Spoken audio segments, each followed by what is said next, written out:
Despite Mercedes' famous SL line now being more than 6 decades old, the latest model, all new last year, is a very worthy continuation of the respected line. It fully respects the heritage of the firm's GT series, keeping up the tradition of effortless waft with relatively low-key visual impact. The recipe is traditional and simple: 2 seats, folding metal hardtop, front-engined and rear-wheel drive. The big news for this version is that it is SL new, and boasts an aluminum-intensive construction, correspondingly lighter weight and more efficient engines. Even though there is generally more kit, the 306 bhp V6 SL350 manages a generational weight loss of 140 kilograms, which means the new SL is both faster and more efficient than the car it replaces. Styling-wise, it is more evolution than revolution. It is still handsome and muscular, without being caricature, though the new headlights have caused some furrowed brows. Expect the shock of the new to fade with time.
V8 has only enhanced the Conti GT's abilities. With 500 bhp and, more significantly, just 29 pounds-feet less torque than the W12, it is a real treat to use. A more alert nature combines with an 8-speed automatic and 25 kilograms less mass hung far over the front wheels to turn the V8 into the car you'd always wanted the Continental GT to be. And the new V8s, with a bit more power and even more focus for the chassis, is just about perfect. Yes, it can waft along in isolation as brilliantly as it always has, but the V8 is also that bit more pointy and agile when you want to work the four-wheel drive chassis harder. It lends itself to dignified performance driving in a way no Conti GT has done before. And then the rest is jolly extreme. Despite the diet, it still weighs more than 2 tons. But as track-tuned suspension, TPRQE vectoring and shorter gearing to up the excitement, and green leather and green decals. All too much for you? Find solace in the W12, now offering up to 625 bhp.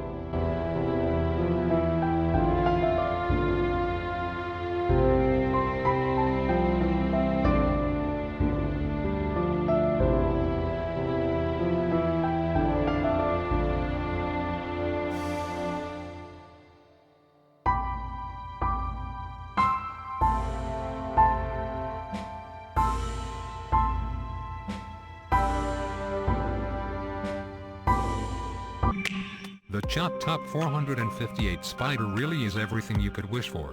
Clean, lithe, purposeful, it is the kind of poster school children would have on their bedroom wall, a supermodel in the very truest sense of the word. This is the first time Ferrari has attempted a folding hardtop on one of its mid-engined cars, and it has been almost completely successful. The Spyder looks as interesting and sinewy as the coupe, roof up or down. This is one good-looking car.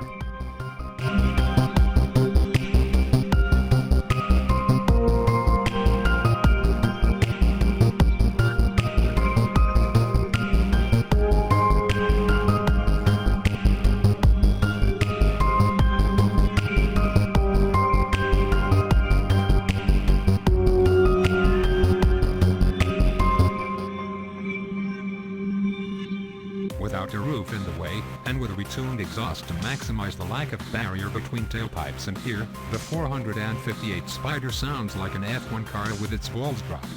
The noise don't so much filter and does explode, bomb-like, in the center of your head.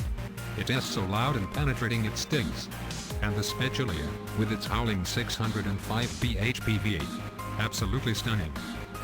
The 458 Spyder is all but as fast as the coupe, and it is no less astounding to drive, either. You can get the wheel and windscreen to shimmy when you hit a series of lumps at speed, but generally it is solid enough, and as for the coupe, steering is quick and accurate, body control superb and supple. This is a Ferrari that makes you look good in every sense, without requiring you to be a racing driver in order to be satisfied. The Specialia takes this to another level, with exceptional handling making for an incredibly evocative drive.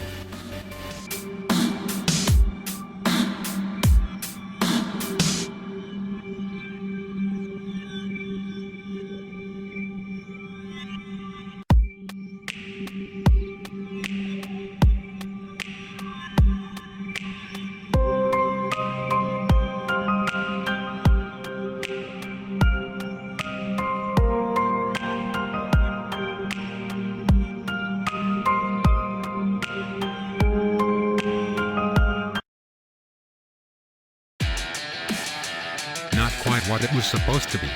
McLaren posited it was a faster, more dramatic-looking and focused sister to the 12 degrees centigrade. But 12 degrees centigrade sales promptly collapsed, so it became the replacement. The V8 has new heads, distance and cams plus bigger revs and a new exhaust. That means 650 bhp and a socking 500 pounds-feet of torque. The car has P1 type styling, a surprisingly modified chassis, carbon ceramic brakes as standard, and carbon fiber doors. The amazingly supple ride of the 12 degrees centigrade has been sacrificed slightly, as has the 12 degrees centigrade as subtle visual elegance, but it proves buyers wanted a harder feel and more dramatic looks.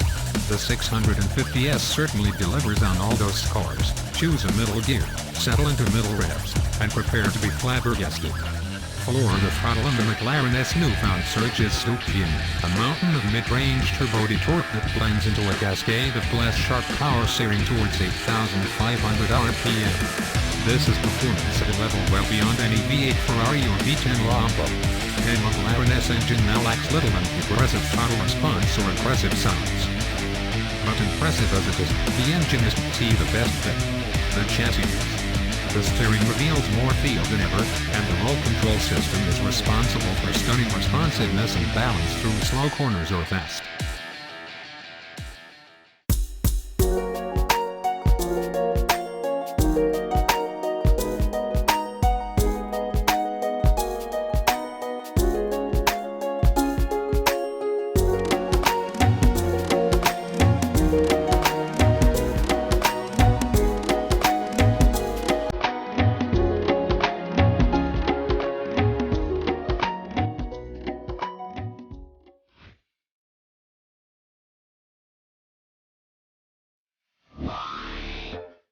Three modes exist in the Aventador driving experience, all work from adjustments to the car's center differential: Strada, Road, Sport, or Sport, and Cosa, Race.